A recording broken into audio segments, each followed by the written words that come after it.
conclude this astronomy minute and stop sharing. And we're going to have a presentation tonight. That's why I think you're all here. And John Briggs is our speaker tonight. And John, I'm going to have you introduced by Zach Singer. But before he does that, could you share your screen and put your first slide up, and then he will do the introduction over your slide.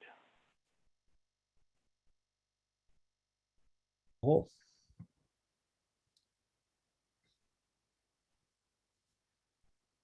Right, Zach, go ahead with the introduction. All right. So John is someone who knows telescopes at a level that most of the rest of us don't. And so use this information to help work on other telescopes pretty much around the globe that some of the ones we may have heard about, like Mount Wilson or Yerkes, the Mariah Mitchell. There's this other one that was briefly mentioned, the Chamberlain, which should be very familiar to all of us, you know, our own refractor and so forth. He wrote for Sky and Telescope way back when, and all of this particular skill set meant that he was active in Antarctica just ahead of the Shoemaker-Levy comet, and was able to participate in getting data for that when it struck Jupiter way back. And long story short, the presentation tonight is his explaining what it was like to be over winter in Antarctica, where the environment is already extreme in the best of cases, but in the winter where it's permanently dark, even colder. And for those of you who haven't been there, the altitude can be quite high and dry. So it's a really interesting and unforgiving environment. And he spent a year there, which is the kind of place where you can't just say, come and get me if you need out. So he had a most interesting time, and that is essentially the beginning point or the foundation of what he's going to talk to us about also. So with that, here's John Briggs. Okay, great. Is my sound coming through okay? Yeah.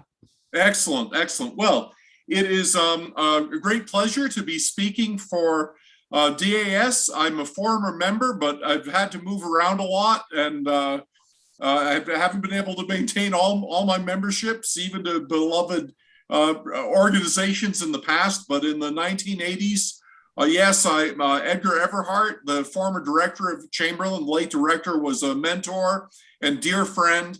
And I just have very fond memories of the whole scene there in the mid 1980s and photographing Halley's Comet and a lot of other comets. But boy, the world turns, and what I'm talking about today is an experience I had in 1994. And I'm very keen on history of astronomy, but this talk, I'm afraid, is becoming historical because it's going back in time. But let me try to get right into it. I've got a lot of slides to share, but I'm going to try to go fast because I think you'll enjoy the pictures. I really want you to see the pictures without my getting too carried on. When you're trying to compress a year in one presentation, it's tough. But I want to take you to South Pole and through the winter and more or less take you back again. But it began at Yerkes Observatory. We were just talking about refractors. We saw a picture of the 40-inch. Yerkes Observatory is most famous, of course, for the 40-inch refractor there. But Yerkes was also, for a time, for over a decade, headquarters of something called the Center for Astrophysical Research in Antarctica, which was funded by National Science Foundation. And the idea was to explore South Pole Station for a variety of observing projects. The environment at South Pole is, of course, very unusual. The air is very dry. And of course, it's also amazingly cold. It's frequently below negative 100 degrees Fahrenheit in the wintertime, not continuously. The temperature, interestingly, varies violently, you might say, at South Pole Station in the winter, and I'll try to talk about that. But with the very cold air and the high altitude, the geographic altitude at South Pole Station is 9,300 feet above sea level. The air is amazingly dry. And because it is so dry, the air is unusually clear for infrared and microwave radiation. So that was the motivation for much of this work and continuing work at South Pole Station, the clarity of the air because of the strange environment. But okay, so I'm going to compress getting there, but to do it, it typically is part of the US program.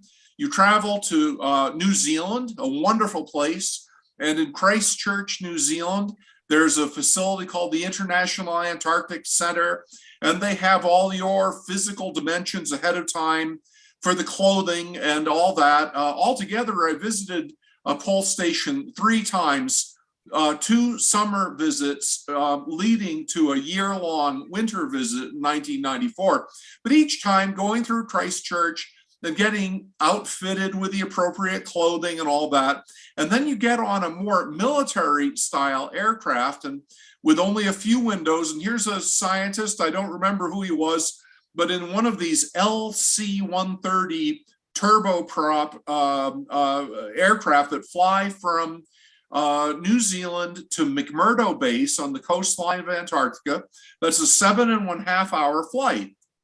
And then you arrive at McMurdo after passing over at some time the Transantarctic Mountains and looking that are some of them are near the coastline, and so you get to go over them and you see fabulous glaciers with huge crevasses that are big enough to swallow entire buildings that you'd be used to at home.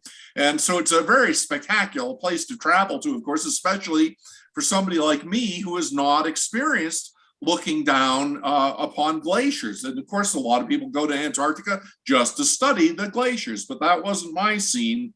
But anyway, you land in McMurdo, which is the main US base.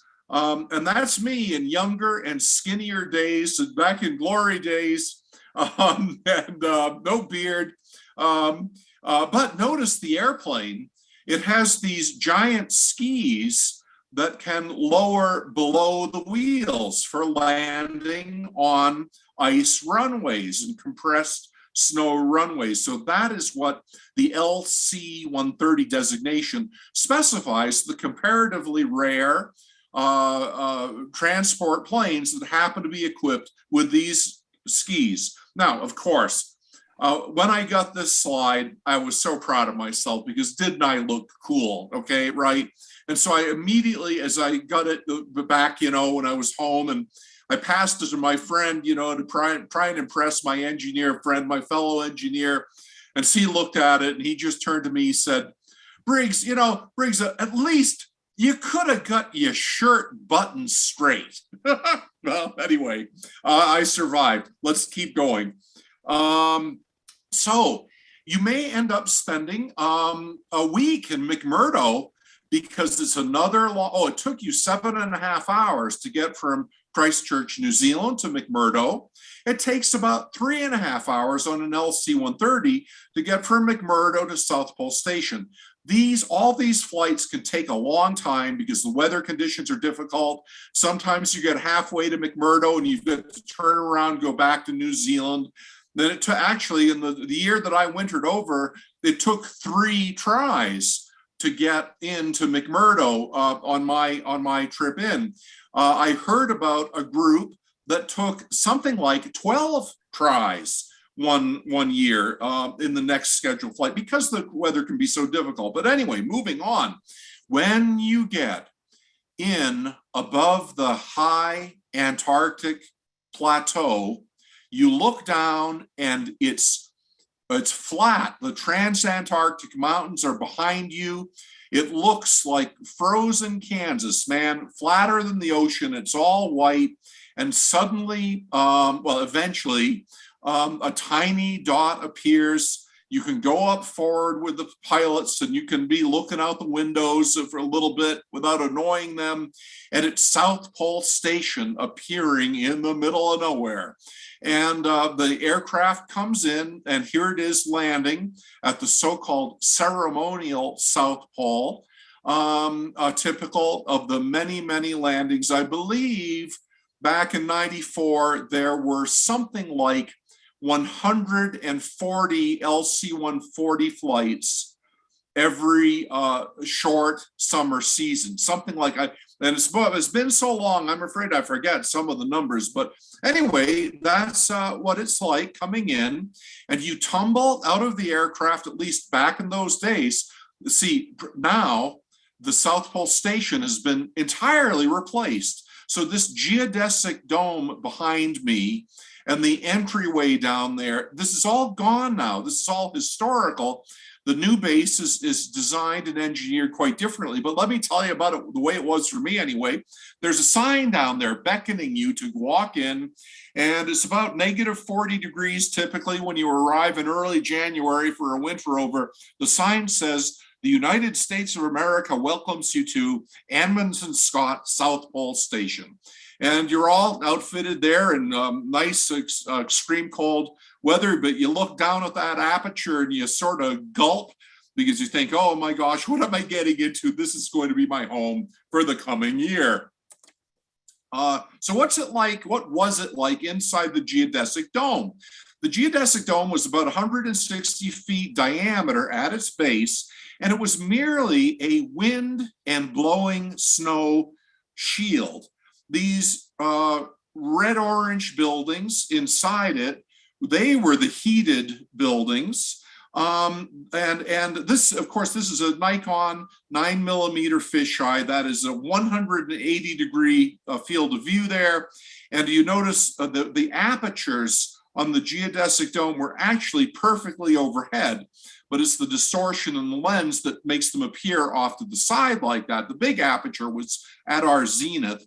But that's me on the left and one of my friends. See the white doors on the building on the right? They kind of look like meat locker doors. Well, that's exactly what they were. But they served as emergency escape hatches because that building on the right-hand side was among the dormitory structures. And each little dormitory room had an emergency escape hatch so that if something bad happened, like a fire, that you could jump out of bed in your underwear or whatever into the environment inside the geodesic dome and then try to sweat the details in some other direction. But anyway, interestingly, they took fire danger very seriously. And the emergency escape hatches were actually a relatively new addition, I gather, when I was there in '94, as I understood. But this is the aperture with something of a telephoto lens at the very top of the dome. And you see that there are large openings. Each one of those was about 3 feet in diameter, and it's an air vent. And so why, look at the giant ice crystals. The air inside the dome, because of the human activities, tended to be much more humid than the outdoor air, and relatively warm air in the dome rising. The warm air would, and smoke from tractors driving in and out, stuff like that, humidity. So the humid air would rise up, go out through these vents, but then some of the humidity, of course, would crystallize on the aluminum structure, making those gigantic ice crystals. It was just interesting. But if you go to the top of the dome, as I did, because there's a ladder that went up along the side and you could climb up and nobody would say no, you could take your 9mm Nikon fisheye, and this is not digital photography, this was all film photography, mainly on Fuji Velvia 50 film back in '94. And you can see that there were actually 3 main buildings inside the dome.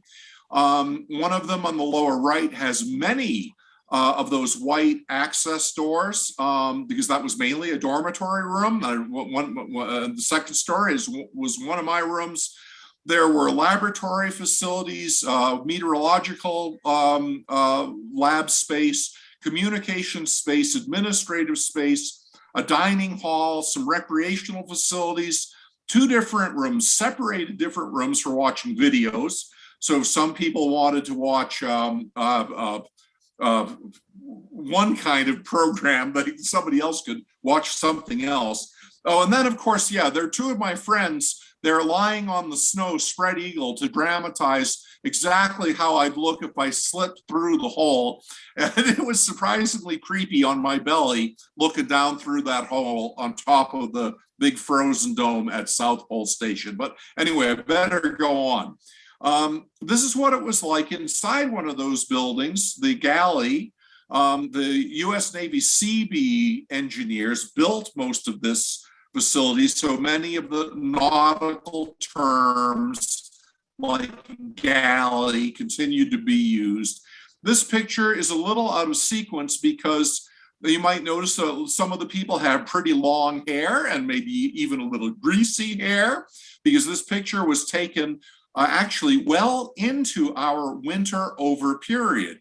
See, the station is open about 3 months during light time when aircraft can come and go, but the rest of the year, it may not be dark yet, but it's too cold for those airplanes to fly in and out.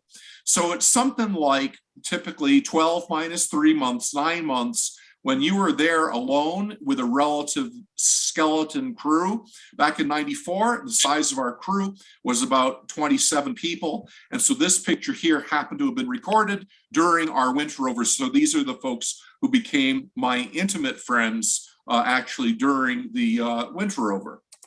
But I should keep going. This is what one of the little dormitory rooms looked like. It was mine. There's that emergency escape hatch. I've opened it just to dramatize the picture. It wasn't very big. You might look at the graffiti above the mattress there and think, gee, Briggs was pretty weird drawing stuff like that on the wall. Well, it turns out I did not draw that art. I inherited it from a previous occupant. My sin was that in the course of living in the room for essentially 12 months, or 11 months or so, I never took the time to paint it over. So I spent too much time looking at that graffiti, wondering what the hell was going on in the mind of the previous winter over person who occupied the space. But at least you get some sense of how modest the accommodations were, at least back in '94. But perfectly comfortable enough. It was a lot like being a young adult living in a college dormitory again. Here is a shot of near the inside circumference of the geodesic dome. And that was our winter over chef. His name was Ed, and he is standing beside an emergency escape chimney-like structure that has a ladder going up. Now that chimney might have been something like 20 feet tall, a tube. No, it might have been 4 or 5 feet in diameter. So if something really bad happened inside the dome, you would have a way to get out of the dome by climbing up this tube on that ladder and then climbing down somehow. Of course, then what are you going to do at South Pole Station, hanging around outdoors? But at least it was an avenue of escape. The lid had been left open, so blowing snow had come down this chimney to make that topography at Ed's feet.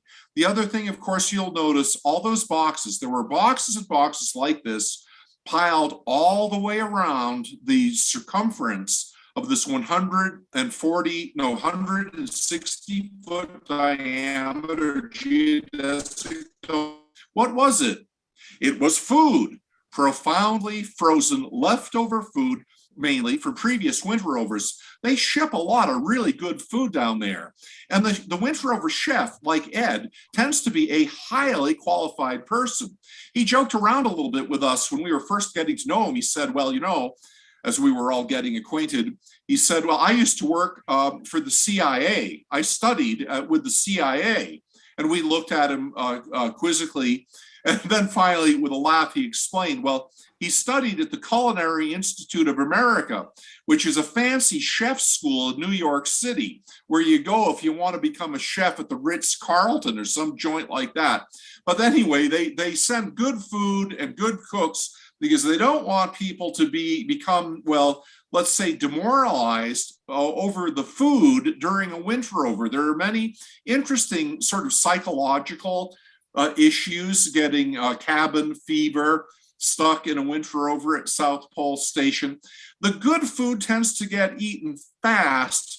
Less interesting things like fern, okra tends to get left over and accumulate in these piles. I could keep telling stories, but I better go on because I'll go on forever. Here is an outdoor picture, of course, of what we've been talking about. But the issue to be explained here is that you can see that the snow has encroached very closely upon the geodesic dome. That was a problem. The problem was any structure built on the surface of the Antarctic plateau tends to get rather quickly covered by blowing snow. It's not that there's a great deal of precipitation in any one year. My recollection is that the records indicated there might have only been 4 or 5 inches of snow each year, but it's the blowing snow. The wind was almost always constantly blowing about 12 knots from a particular direction, relatively slow and steady from a particular direction at South Pole Station. It was actually cold air rolling ever so slightly downhill across the Antarctic plateau where we were. As I said, the geographic altitude here is 9,300 feet.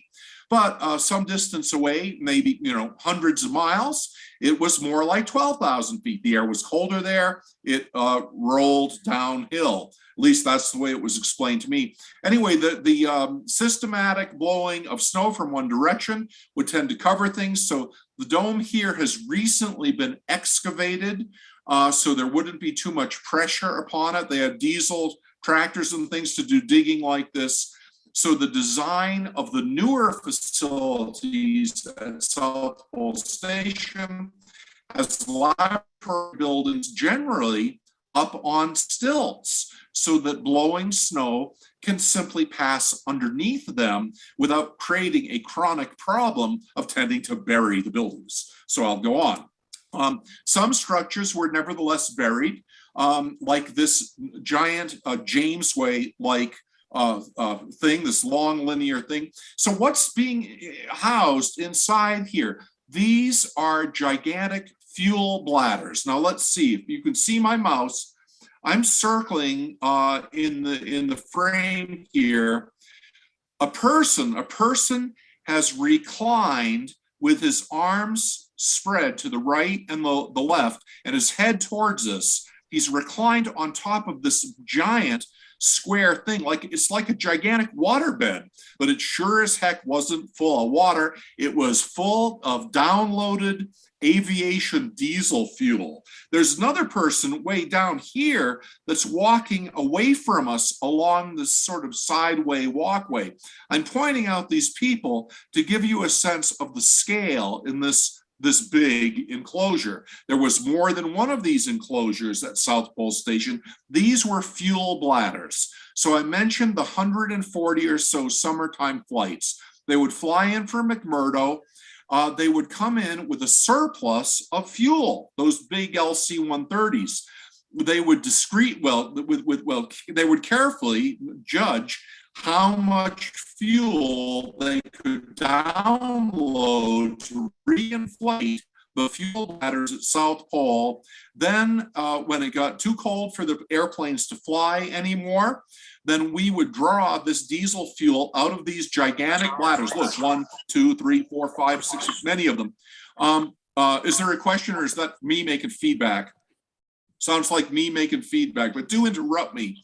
Anyway, so the fuel bladders were used to power a diesel electric power plant for electricity, but further, the exhaust smoke coming out of the mighty diesel electric generator, in fact, there were 3 of them, only one of them running at any given time. The other 2 were emergency backups. The exhaust smoke had a glycol loop in it that would get real hot, and that glycol would be circulated around the station basically for heat. So anyway, this flight, the contrail in the sky, was the last flight out our year. And of course, everybody on station comes out and watches that plane fly away. And you're sort of going gulp, because you're thinking it's finally begun.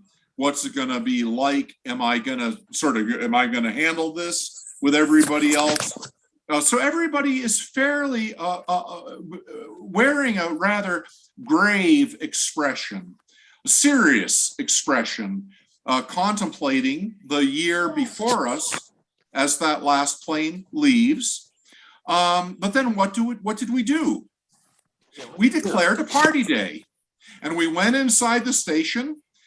Finally, we're on our own. It's actually something of a relief to have everybody else out of our hair. We broke out the beer, and we broke out some videos, and we watched both versions of the famous science fiction movie, The Thing, the one from the 1950s, where, of course, the frozen monsters awake at the Arctic station and they devour everybody in the 1950s science fiction classic.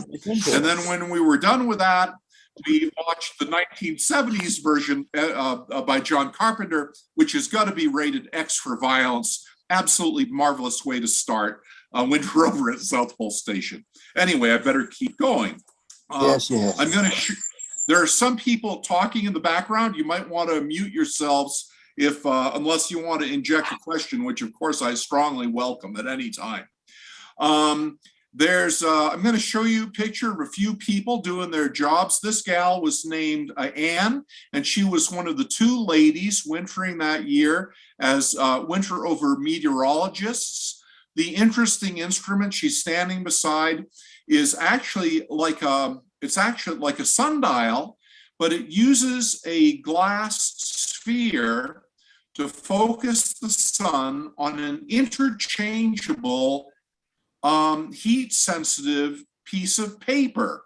And it thus burns a dark mark on the paper, even at South Pole temperatures, when it's clear. So it is an analog device for recording clear hours during the day. But since this time of the year, the day is 24 hours long, they had to have two of these interesting antique classic meteorological instruments to record when the sun was in the one half of the sky versus the other half, but a nice analog way for recording clear hours at South Pole. Now, of course, they had many much more modern meteorological instruments there, but they could not resist maintaining this old-fashioned setup, and I just thought it was cool. This is a guy named Brent, who was our communications engineer, and this satellite dish here was situated to look at a particular geosynchronous satellite that was no longer in a very stable orbit, and only for a handful of hours per day was this precessing, or however you might describe it, geosynchronous satellite high enough above our horizon for us to get an internet link out. So at least back in 1994, it was surprising still how difficult communications were with the outside world. We still used a fair bit of ham radio for less formal communications. The baud rate on the internet when it was accessible was very, very slow, but we could do email. We could do some very, very primitive like video stuff like what we're doing right now. But this kind of video teleconferencing, which is incredibly slow in black and white and was considered quite revolutionary. I think the first time it ever happened at South Pole was my year back in '94. Bottom line is, surprisingly, communications could not be taken at all for granted. You know what? I doubt that has changed even to this day. Here's a fellow named John, who is one of the science technicians. Like he was not specific to astronomy like I was, but he was a recent graduate of MIT, and he maintained a lot of different science experiments over the course of the winter. And he is standing on top of a seismograph. And we're going to go down inside a seismograph. But the thing is, the seismograph is in like a cabin, a little cabin, but that cabin has been completely covered by blowing snow. So they build a chimney on top of the cabin with a hatch on top of the cabin, and that allows somebody to climb down into the seismograph station in the cabin. And you can see the aerodynamic effect of the snow tending to cover the structure like what I described. And he's standing there about to go down the chimney like some kind, dressed in red, like some kind of scientific Santa Claus, although with his face so dark, it does seem a little sinister. Let's keep going. It turns out the one we're actually going to go down together did not recently have the chimney extended up. So he's first, in this case, having to dig it out a little bit. And there the hatch is uncovered. He's lifted it off. And notice he is simply exhaling. He looks like a dragon. Is this being dramatized for the sake of the photograph? No. Every exhalation at South Pole you're clouded in a big plume of condensation like that, whatever the heck it is. It's the humidity coming out of your body. It's coming with every breath. As I bellow at you right now over the internet, that kind of humidity is coming out of me. I just can't see it in this atmospheric environment, but you would see the humidity coming out of yourself. But before we go down to the seismograph, just let me point out, see the rope lines behind John and see the bamboo flagpoles.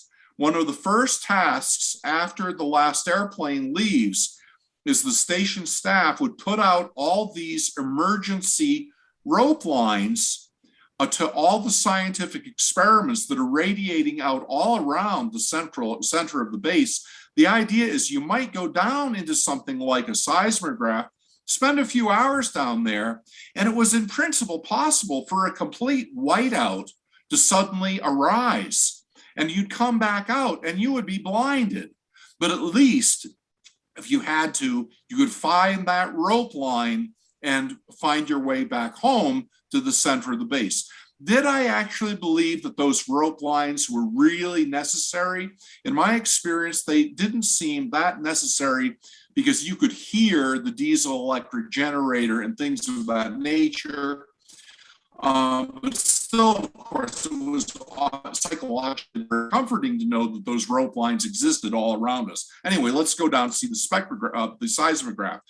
You climb down the chimney, the inside of the little cabin is unheated, and it looks like this. It's like being inside a freezer that most profoundly needs to be defrosted. Once you get down below surface level, the snow temperature, below ground, so to speak, as I recall, is very, very close to negative 50 degrees Fahrenheit, because that was the average year-round temperature at South Pole. It takes a long time for snow to change temperature down in its depth. So the equilibrium is established and the temperature is very constant down in an environment like this. Now let's take another look. That's looking up the chimney to give you a sense of just what this environment was like. And I just found the big ice crystals fascinating. And so I took my glove off so you could see the scale of these crystals relative to my fingers. So now I've emphasized how dry the air is. And so you might be thinking, well, why is this? There's not a lot of human activity beside this seismometer, which was in like a small heated cabinet. Why are these crystals forming? Well, my interpretation of it is there is some humidity in the air. In fact, surprisingly at South Pole, although the air is very dry, it is sometimes nevertheless 100% saturated for that particular temperature. So therefore, when whatever tiny trace of humidity is in the air, when a water molecule comes in contact with a wall or an ice crystal, it sticks and the ice crystal grows and it just leaves the air even drier. So that was the mechanism involved, drying the air all the time, at least as I understand it, in a modest sort of way. But I got to keep going. Let me show some other people doing their jobs before we finally will get to the astronomy. But here's a couple friends of mine. They worked in for NOAA. And they were actually launching a balloon. They're preparing the balloon inside sort of the end of a garage building, and it has an ozone sonde in the balloon payload. They launched, 2 or 3 of these every week. So let's watch the process. The radio device with the sensor is prepared, and it's being held by the guy on the left. The guy on the right has the easy job. But notice the exhaust from the diesel electric power plant blowing from right to left behind them at some distance. That's what that smoke is. It's exhaust. The constant wind is blowing, like I said, about 12 knots. One guy just has to let go of the balloon, but the other guy doesn't want the $3,000 ozone sonde, the radio sensor to measure ozone concentration, to bump along on the ice. So he's got to run as the balloon rises, run, and it's a very high altitude. So finally, things stretch out and he can safely let go of it, and off goes the ozone sonde, which is simply an ozone sensor to measure the size of the ozone hole, and then radio the information back down to where they would record it. And then that kiss goodbye, that ozone sonde, because away it goes, never to be recovered again, because it would go up to like 80,000 feet or something like that. And but they would launch these all year long, trying to understand the nature of the ozone hole. By the way, in the lower right, a relatively new laboratory building up on stilts, like I described earlier. That's the way much of the news station looks nowadays, more like that big structure down there in the lower right. That's, by the way, that's a big building. You can't really tell this picture. Well, with the passage of time, the sun got lower and lower to the horizon. The shadows got long. And I so hoped to see sunset with a clear horizon, because the green flash can be extraordinary at South Pole Station. The green flash can last 45 minutes and bathe the entire station in remarkable green, emerald green light. So they experienced it like that only a year or two before I wintered, because you see the sun is grazing from right to left along the horizon as it is ever so slowly setting.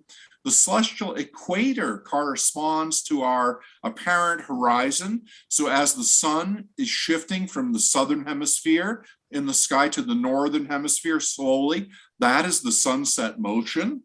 And so the last limb of the sun can graze along the horizon, give this spectacular green flash. Well, I got clouded out, and that was the clouds coming in. And it was cloudy for several days. Finally, it cleared, and at least we were rewarded with a beautiful full moon after the sun was gone. And now we were beginning a long, long, lingering twilight. And this was the new laboratory building where I and my 2 colleagues worked during the very first winter over of astronomy staff by Center for Astrophysical Research in Antarctica. But I better keep going. Okay, this picture is, let's see, where's my mouse? Where's mouse? There's mouse, there's mouse. So the horizontal axis this is actually data from 1992, but it shows the way it is typically. These are days of the year from January 1st to the last day of the year, horizontally. And then this scale, of course, is average temperature in degrees C. The red line is a running average. The blue line is the actual real temperature variations. So the temperature is getting colder and colder and colder as the sun is getting lower and lower. And let's see, that's January 1st, February, around February 1st, March 1st. around around March 22nd, that's when we lose the sun. And as soon as the sun is below the horizon, notice the average temperature is immediately fairly steady, but we get these violent temperature extremes. Sometimes it's as warm as -33. Remember that the Fahrenheit and Celsius scales cross at -40. So -40 degrees is -40, no matter what scale you're talking about, F or C. But these extremes down here, these extremes are all below -100 Fahrenheit. And I forget exactly what -100 is in degrees C here, but we would get the coldest weather when there was no wind. When there was heavy wind, it would blow in warmer air off the ocean, and that's what would create these relatively warm spikes. And all I can emphasize is that when you have physiologically acclimated to what it's like walking around outdoors, which we could do in our clothing, we could function outdoors for surprisingly long periods of time. But when you get acclimated to what it feels like when it's -100 or something very close to it, and then all of a sudden it spikes up to way above -30 or something like that, or maybe it feels warm. -30 can feel warm. It's surprising. But anyway, let's keep going with the pictures. The wind-blown snow around the front door tends to snow it in. We are going through now a very long, lingering twilight, because it takes a long time for the sun to get far enough below the horizon to pass into, through twilight, through astronomical twilight to true darkness. It takes a long time. These pictures here were taken in this very long, weeks, if not months, long twilight, on a day when it was below -100 Fahrenheit. I thought, this would be a good day, a nice clear day. I'll go out and I'll walk around the dome and take pictures of things just to make sure that I have pictures of what it's like out there at South Pole Station when it's below -100. And that's what, remember the emergency escape chimney I was telling you about with the cook? There it is from the outside. I mean, this dome is big, so I've backed off some distance from it. Over here, this is a ladder. That's the ladder that I crawled up to get to the top and to look down the hole in that other picture you saw before. There. Anyway, once it's truly dark outside, what's it like to go outside then? The front door has been covered over with a big plywood doors, but there's a man door left there. So just by going out under that sign that we saw in the sunlight before, now you're going to go out through this little door, and it's like this. You feel like you're on the bottom of like a crater on the moon or something. And of course, you're all bundled up and you feel a little claustrophobic, breathing with all the big fur ring around your face. You're wearing a big face mask and everything because you need it to stay for your nose and everything to stay warm. You climb up and out of this crater to get up to basically ground level of the windblown snow, and you see scenes like this. That happens to be a gamma ray telescope that was operated by University of Wisconsin mainly. But check out the constellation patterns. Have a mouse. It's Sirius. But if you notice, okay, Sirius, where's the rest of Canis Major? Well, there's the feet of the dog, and there's like the dog foot. Canis Major is entirely upside down, of course, because we're in the southern hemisphere sky. And so if that's Sirius, Orion is going to be somewhere nearby, right? Well, Orion is down here because if you remember, the belt of Orion is right near the celestial equator. And further, if you remember, the Orion Nebula is right around -5 declination. Right in here, if hopefully you're getting the picture clearly enough, there's a little glow right there. That's the sword of Orion right beside that cable. And the center object is ever so slightly pink in this picture. So you see the bottom half of Orion moving around the horizon, perpetually cut in half at the waist by the South Pole horizon. And if you could see anything of the Great Orion Nebula, that meant that the blowing snow and ice crystals were relatively low, because there was always like an ice fog because of blowing snow after dark. And you'd never see clearly all the way down to the horizon because of that stuff. And sometimes you wouldn't even be able to see to within 5 degrees or so, but it was a good way to figure that stuff out. And I should keep going. Now, of course, almost every time you went outdoors, you would see some aurora activity. But because at South Pole Station, you are inside the auroral oval. If I'm sure everybody has looked at, all the resources we have that dramatize the aurora nowadays. There's not so much aurora at South Pole because we're inside the zone where it's most frequent, but occasionally there is auroral structure inside the oval. And this was a picture I recorded with a rather wide angle lens, 17 millimeter with a 35 millimeter camera. And so this arc, it was just a cool night. The arc went from horizon to horizon, essentially straight overhead. So I thought, I'm just gonna capture that arc. And here it wasn't moving very fast. Nothing was changing very fast. So I could use a fairly long exposure, but then I ended it, but then waited a while. And then I took another picture, but I couldn't go as long. The aurora had begun to move. Notice the star there. I'm gonna, if you see my mouse, I'm gonna leave the mouse beside that star. And see, that's the same star, but you don't see as many stars because I used a much shorter exposure because the arc had begun to dance and change form, and I didn't want it to get all blurred out. So this was the best I could do with slide film, and I literally developed these slides at South Pole Station at the end of the winter, and it was a lot of fun. And then this night was actually the best aurora that I saw. The photographs that people are getting nowadays with digital cameras and all that completely blow away what I got my year. But I was very proud of this. Nobody else was taking sort of fun photographs like this. So you see there's the dark outline of the big dome, the light coming through those vents, the American flag. This is a plume from the diesel electric generator and aurora raining down all around us.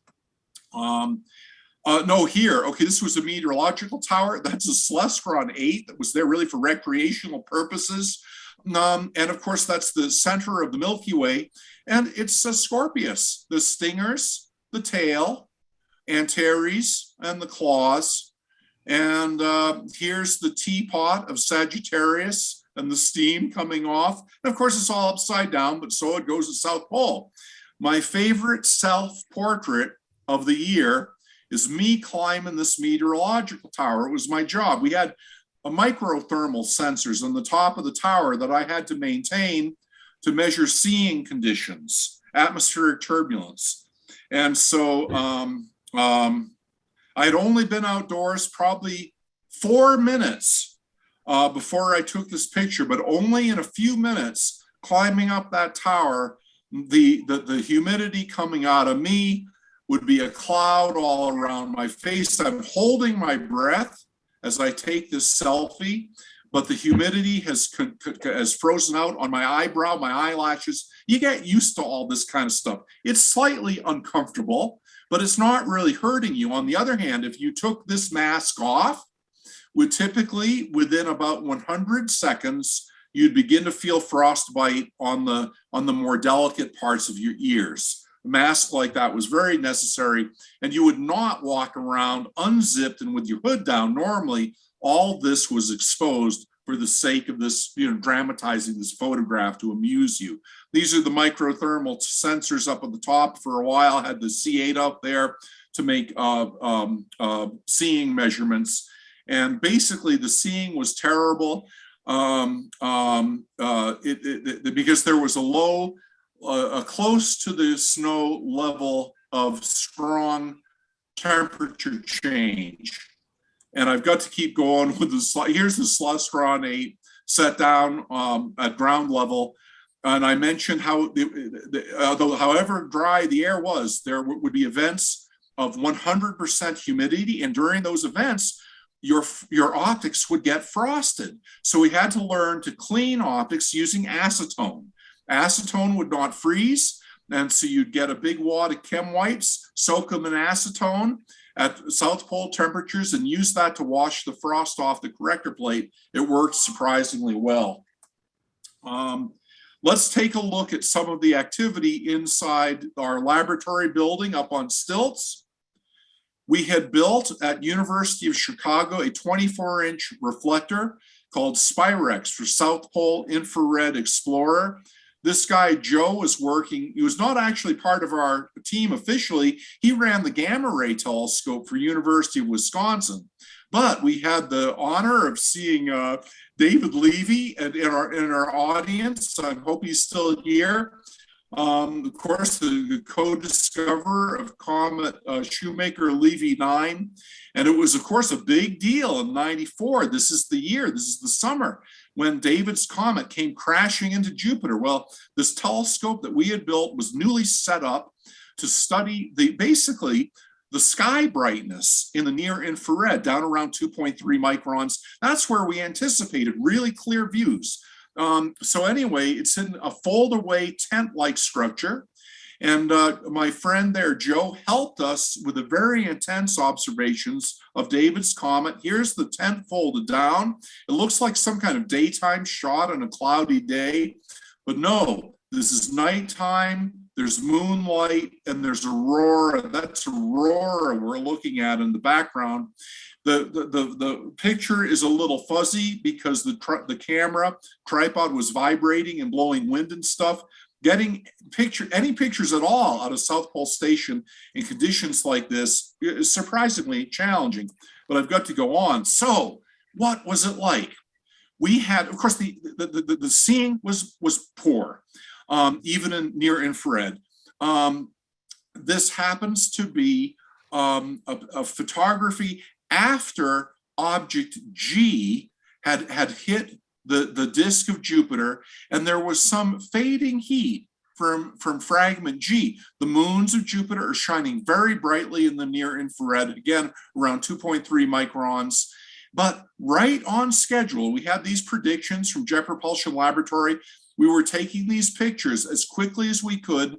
The time was automatically recorded, but the system was brand new. We had to press on a keyboard to take the next picture. It would download. So we were clicking them as fast as we could. And sure enough, the standard deviation on the impact times was typically plus or minus 3 minutes, and basically right on schedule. Holy mackerel. Fragment H, right on schedule, was beginning to show up. And then only a few exposures later, all hell is breaking loose. A few exposures later, our sensors being overwhelmed and overexposed.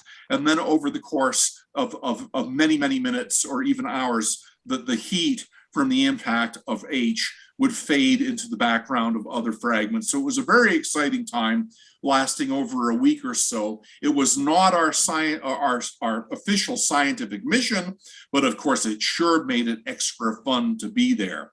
A few more pictures. I know I've probably already gone on too long, but a guy named Kerry Vigu, a winter over electrician. This is what he looked like before he went outside in the wintertime. And then after being outside maybe 30 or 45 minutes, he looked something like this coming back inside. This was a special day. This was midwinter airdrop. So I'm on top of one of those big buildings up on stilts with my camera. That's the moon. These are diesel fuel campfires that have been somehow started out on the ice. They are defining a drop zone. I don't know if you can see it over the computer, but there's a red dot. Blink, blink, blink, and a time exposure. Blink, blink, blink, blink, blink, blink, blink, blink, blink, blink, blink. That's an Air Force cargo jet flying over the station. It was sometime in June. So as the big cargo jet flew over, they were pushing boxes out an open door in the back of that cargo jet with parachutes, trying to get them to drop in the drop zone. As I recall, it was something like 300 feet, would you believe it, between each of those fires. We're talking about a lot of space. Anyway, people like Kerry would go out and spread out across the ice trying to find the boxes. The boxes would be pushed onto the front of a giant tractor, and then they would be carted as rapidly as possible back to the center of the base. There's Ed, the cook, helping in a team to pry the parachutes off the boxes. And there were something like 25 or 30 of them. The boxes would be disgorged out there between the red buildings inside the dome, but very rapidly the contents, smaller boxes, carried indoors and then inventoried more comfortably indoors. Look at how smushed some of them got. But amazingly, most everything came through, although turns out one of the boxes on a parachute was never found. It was never found. It was quite a challenge because the boxes did not all go in the drop zone at all. But we got most of what we needed. This guy was driving the tractor and he had the worst frostbite that anybody got that day of the whole winter over, because he was kind of a macho guy and he wasn't bothering to put on the face mask as he jumped out of the tractor to help push the boxes into the front loader of the giant tractor. He was a diesel mechanic driving the tractor, but his cheeks got especially rosy red from frostbite, but it wasn't serious and it went away fast. Oh, what else have I got? There's just a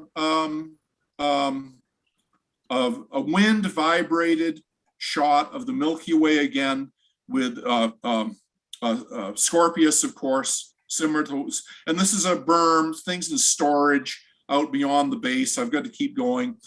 But I want to show you a couple more of my teammates. This fellow, John Kovac, had just finished actually a mathematics degree from Princeton, but he was quite a young experimental physicist, and he was working with the cosmic background radiation team, observing the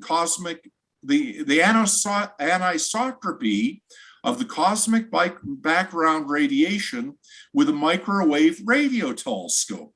This big thing on the stand was the sensor, the detector, the bolometer. It's basically a big, very sensitive electronic thermometer. They called a bolometer. And it's pointed down here. What this is, that's a tray of liquid nitrogen on the floor. I mean, we used a lot of liquid nitrogen down there. It was like Antarctic water. He's using the liquid nitrogen as a calibration source for his bolometer. And this bolometer, which when working would get installed in the focus of his small radio telescope, this was the most complicated experiment anybody had ever wintered over the South Pole Station before. And Hien was the other person in our three-man team from Kara. And John is smiling a little bit here because after months of struggle and modifying this thing to overcome problems, making it work in the cold, cold weather, it was beginning to work right. And of course, John was part of a big team of investigators from several universities, many people all collaborating to build this thing.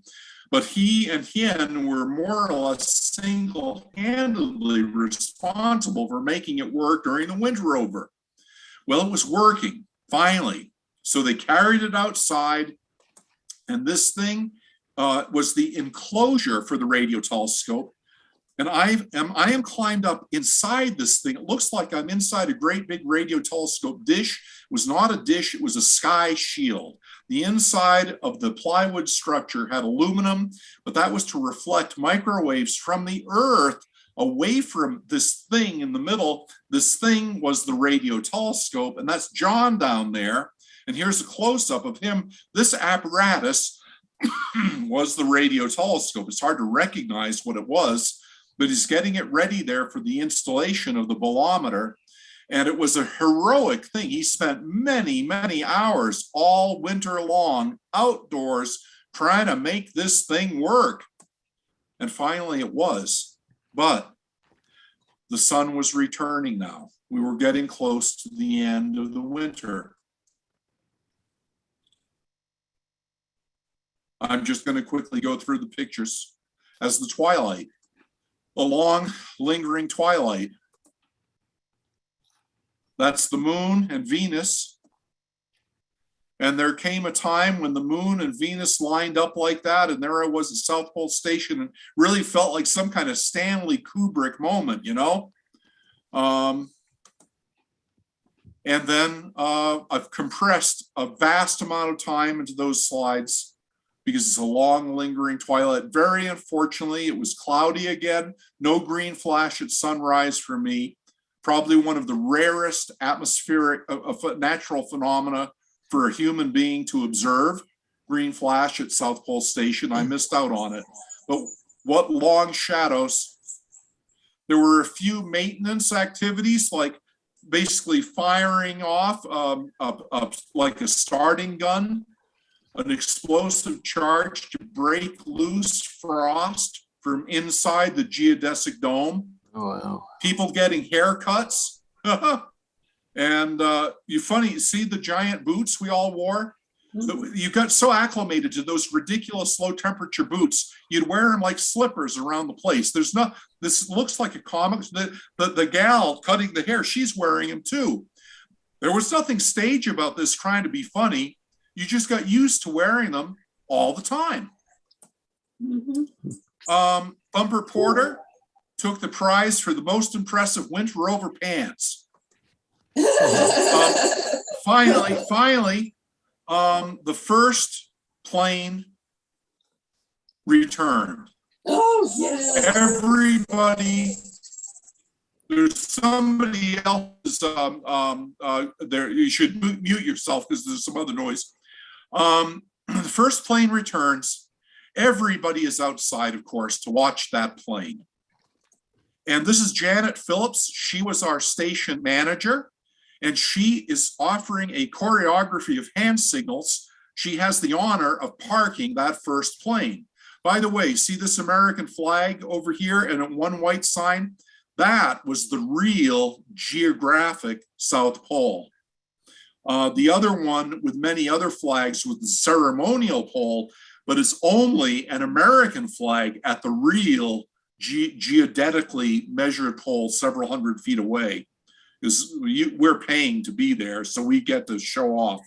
This way out here, that's the astronomy site very far away. That's what we had to walk out to every time we went out to the telescopes. But anyway, Janet is indicating to the aircraft pilot as he comes in, and it is a very emotional moment for us because on one hand, we're feeling burned out. We want to get the heck out of there, but we feel very special. We've bonded with this place. It's a unique place. There are interesting emotions about being there. You felt very independent. In many ways, you don't want to go, but yet you want to go. But this thing comes in with tremendous noise and diesel fume and what an arrival.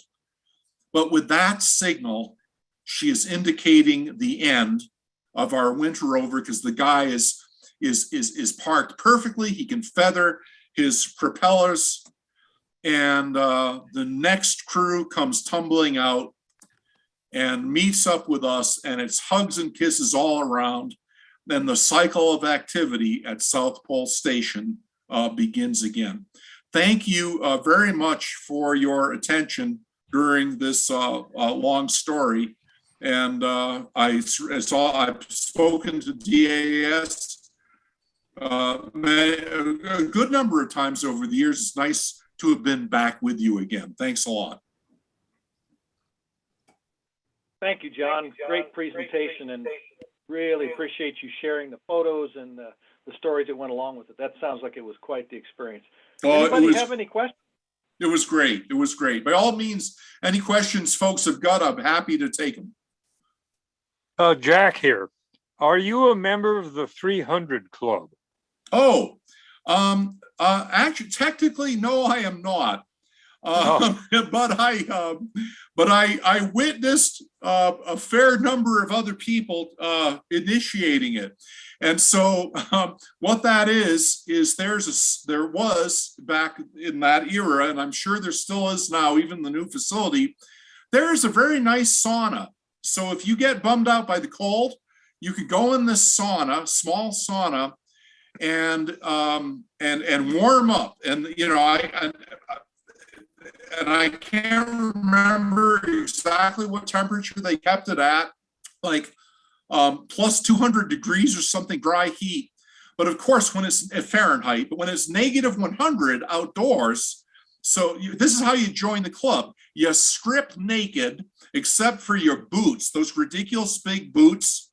You go running out the front door, okay, a reasonable distance, but to put it, you know, politely, bare ass, and then hang out just long enough. Remember, I said it took about 100 seconds for your ears to begin to frostbite. So you've got a certain margin of error here before you're worrying too much about your tender vittles.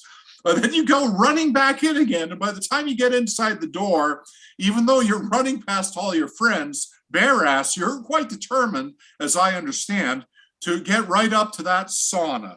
And so the delta temperature is 300 degrees, so that defines the 300 degree club. And I took some pictures to prove that I was there, but I did not technically join it myself. But of course, I consider myself an honorary member because I was close enough for me. There you go. Love it. Thanks for that. Bill Cast, you're next. Thanks, Ron.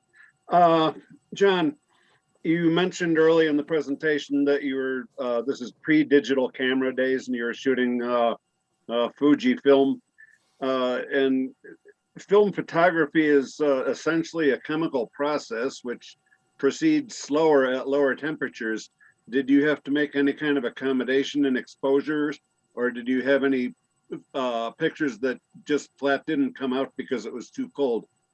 The answer to that is hell yeah, and but I answering in a vague but yet appropriate way. My solution to the vagaries of photography, I'd actually learned in a previous trip that I had had as a science writer to Greenland. I went to Greenland back also in the middle 80s as a science reporter for Smithsonian, Air and Space Smithsonian magazine. And it was a story about the aurora. We went all the way up to Thule, Greenland in the Arctic wintertime. And the photographer who had been assigned to this story, and it was my story idea, I was very proud of it. And I had a great trip to Greenland and wrote a story and all that jazz. But the photographer who was assigned to this project turned out to be the son of the editor of National Geographic.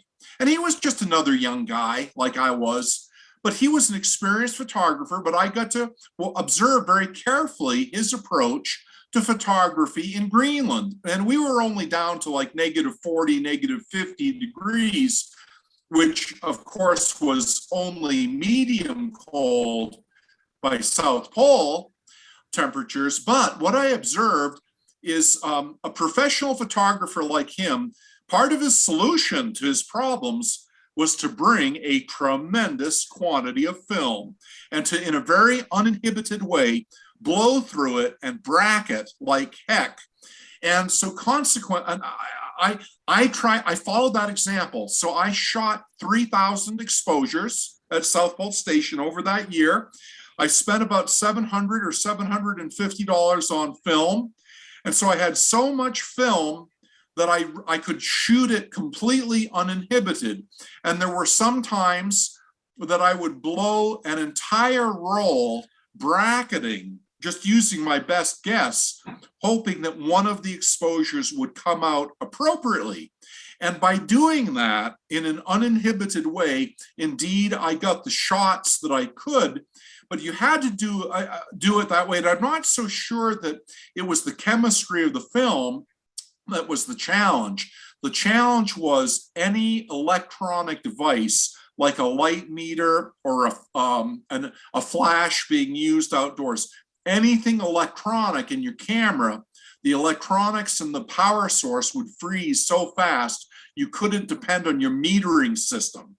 So it was really a complete of having no faith in a meter except indoors. That's what I was fighting against. So I apologize for the long-winded answer, but of course, securing these photographs was tremendously important to me. And altogether, I invested about $3,000 in new photography equipment. I used a Nikon FM2, as I recall. That was a simple Nikon manual camera. And that's what you wanted. Some kind of motor drive electronic thing. Some people went down with that kind of stuff. That stuff died so fast, forget about it. And I learned to avoid that stuff a few years earlier in Greenland. There you go. Thank you for your insights. Thanks for that. John, would you mind stopping screen sharing before we continue with questions? Oh, yes, I'm sorry. Now, how do I stop share? I'm sorry, yes. Now I got it. There we go. Thank you. All right, Brad, you're next with the question. Wow, nice talk. Hey, thanks, Brad. I think I'm both horribly jealous of you and anti-jealous of you. Boy, it sounds cold. You can be both jealous and anti-jealous at the same time. Oh, yeah. The technical question is the Chandler wobble makes the position of the poles wobble around by, 100 feet on a time scale of months. And how is that handled in the placement of the flag? I bet you it was handled by being naively ignored. But what they did understand, there was some effort allegedly to survey the pole placement. And of course, that gave some team coming from somewhere an excuse to visit South Pole.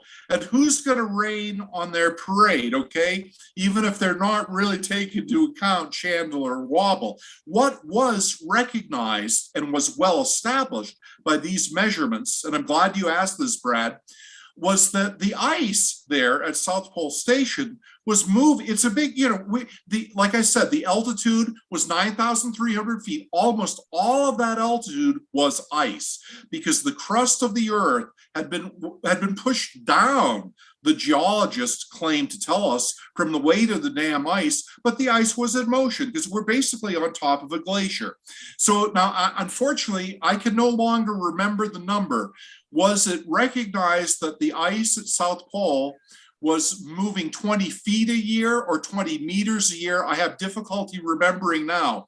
But what I do know is that when they placed back circa 1970, the big geodesic dome where it was placed in that location significantly far away from where the geographic pole was at the time, because they anticipated in the year 2000, the pole would be passing right through the dome. But, and I guess that happened. So they would restake the South Pole Monument, the official one with the single US flag, every year. And somebody at station, some artistic machinist type, would physically make a new brass marker to stake out there. And you could go out there and you could walk backwards in time along the previous winter overs for some good number of years, admiring the different brass markers that presumably had been pounded in fairly securely so that nobody would come along and rip them off. But those kinds of things were not quite so big a problem at South Pole Station as maybe they would be in some other environments in our cultured world. I suppose nowadays what you do is you just take a GPS and you'd move it around like you do in orienteering, but that doesn't work for finding the true pole.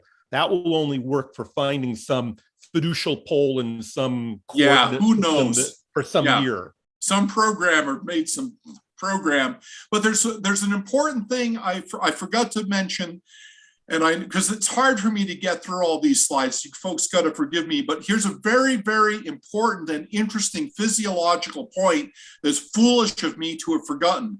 And this is the deal. When you get to South Pole, I emphasize that the sign said it was 9,301 feet above sea level. Here's the deal though. The colder it is, the lower the pressure the air is. So when you are, there's a physiological altitude because you feel, your human body feels a lower pressure than the mere height above sea level presents. So when it's negative 100 Fahrenheit, the physiological altitude is actually much closer to 11,000 feet. But by the time you're experiencing such cold temperatures, you have physiologically acclimated wonderfully to the altitude because you have months of acclimatization. And even though then I was kind of a big galumph, and I am a much more grand. I mean, I'm a sort of in a Patrick Moore scale now, but it was interesting that that one's ability to acclimate to the high altitude didn't have that much to do with one's sort of physical conditioning. It was more individual to one's sort of intrinsic biology that you know, even people who worked out really well and stuff in good shape, they would sometimes have more trouble with altitude sickness than maybe the big galumph who just happened to be born tolerating high altitude. Fortunately, in my case, I tolerated it surprisingly well. So, but the physiological issues adapting to the extreme dry air, the altitude, and other issues, I could go on with other stories, but I have to stifle myself for the sake of getting through this evening. Thank you. You bet. Thanks, John. Do we have any other questions? Yeah, Mark Right, hearing Christman has none. his hand up there. Who does? I was wondering, on your photograph of the aurora, it was a very stark white, and the ones I've seen have all had some kind of color, whether they're blues or greens or even pinks. Were they white there? I remember sort of the typical boring green. I was surprised that I didn't have more opportunity to get more dramatic aurora. I knew about the auroral oval and all that kind of stuff. It is true that basically every time you went outside, you would see a little bit of auroral activity somewhere, just walking around naked eye. But at least my year, big displays were surprisingly rare. And I have seen much, much more beautiful aurora in places like Rhode Island and even Massachusetts back in the 60s and 70s when I was a little kid than the auroras that I saw at South Pole. I was just grateful to get anything at all. And one, I can't resist sticking this in there. So as we were getting ready for the first plane to return, I had enough time. The sun was up. I wasn't having to work as hard as a lot of the other people around the base because I was working for a science team, not like a base maintenance team. Well, I was able to take the relatively few rolls of like nighttime. Well, there were certain rolls that I had shot that were just E6 processing, and I developed them there in a sink because they had an E6 processing kit, and I developed them. So, and I was so happy that to have this evidence of what it was like during the winter. And when the first planes came in, I'll try to keep this story short, but it's funny. suddenly we were repopulated, it was crowded again, and we were all going to be leaving the station very, very soon. I had to stay at the station a little bit longer than other people, but suddenly there was a rumor going around the base that there was somebody who would come in to the base early on who was a very significant VIP. They didn't tell us who it was. This was a rumor, but there was some very significant VIP. And so I decided, well, I don't know who the hell that is, but I'm going to, you know what? I'm going to post some signs. I'm going to show my slides after dinner tonight. So I posted up these signs and that I'm going to have Winter Over a slideshow. And I showed these pictures of the aurora, and it was spectacular. There must have been nearly 100 people in the galley, and they all watched my talk. Okay, and it was cool. I felt proud. I forgot all about the VIP. I was like, too self-absorbed and stuff. Finally, everybody went away, but I kept talking, just like I am now, very obnoxious. But there was a guy sitting with me at the table, and it was just the two of us. And I was talking with this guy because he was another science team member who's coming in, was going to be wintering the next year. And he wanted to ask me how I did my photography. So I was talking to him about my camera, the film, and all this, the technical stuff on my modest photography, but very intensely with this one guy. But there was a third guy. There was a third wheel. And I was irritated. Who the hell was this other guy who was sitting there and sort of gently trying to inject himself into the conversation? And I wanted to talk to my scientist friend, okay? But finally, this third guy, he said, when I was describing something about the claustrophobic nature of wearing the cold weather clothing when it's really, really cold, I said, it was kind of like scuba diving and surprisingly claustrophobic, walking around outdoors with that stuff. And then this third guy, that's when he really said something. He said, you know what? That's just the way it was when we were filming The Abyss. It turned out it was James Cameron, the movie director, the guy who had already done, The Abyss, who had already done quite a few Arnold movies, but he hadn't done the Titanic yet. And so it was James Cameron who was there. And the story goes on because James Cameron and I flew out on the same island, and then we bumped into each other in Christchurch, New Zealand, in very amusing circumstances. I haven't seen him since, but it was just funny. It was a lot of fun. So a lot of things about being at Pole were very fun. And I guess that's worth telling the story, just to emphasize that. But thank you all for your attention. Thanks for that, John. And thanks to all of you for joining us tonight. I think we'll end the questions right there. Great presentation, John. Thanks again for sharing your experience, the South Pole over winter, and all the photos, the great stories. And we hope to have you back someday to share another story sometime. And thanks again. We'll pull the plug on it tonight. Thank you all for joining us for tonight's DAS November general membership meeting. And don't forget about the InReach tomorrow night. Details are, of course, available in the email that was sent out with the Zoom link information in it. So have a pleasant evening, everybody, and do take care.